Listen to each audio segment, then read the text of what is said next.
What's up guys, Andrew here. Welcome back to Drew Tutorial, and in this video I'm going to show you how to check your banned list on the Discord.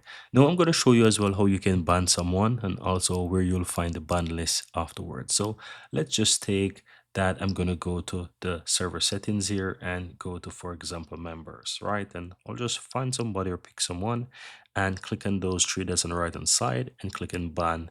And let's say for whatever reason I will just ban the user, right? So the user is banned, no longer have access to it. Now, how do you find the ban list? It's in the same section. Let me just exit out from here. You want to right click on your Discord server, go down to Discord server settings, scroll down to where it says bans, and you will find the banned users here right under the server ban list. Here you can see that this person is currently banned. You can also search for users here, and once you find them, you can ban them as well. But you can always go ahead and click on the user from there, and you can just revoke the ban if you need to, or if you just want to check it. And that's it, guys. Very easy and very simple.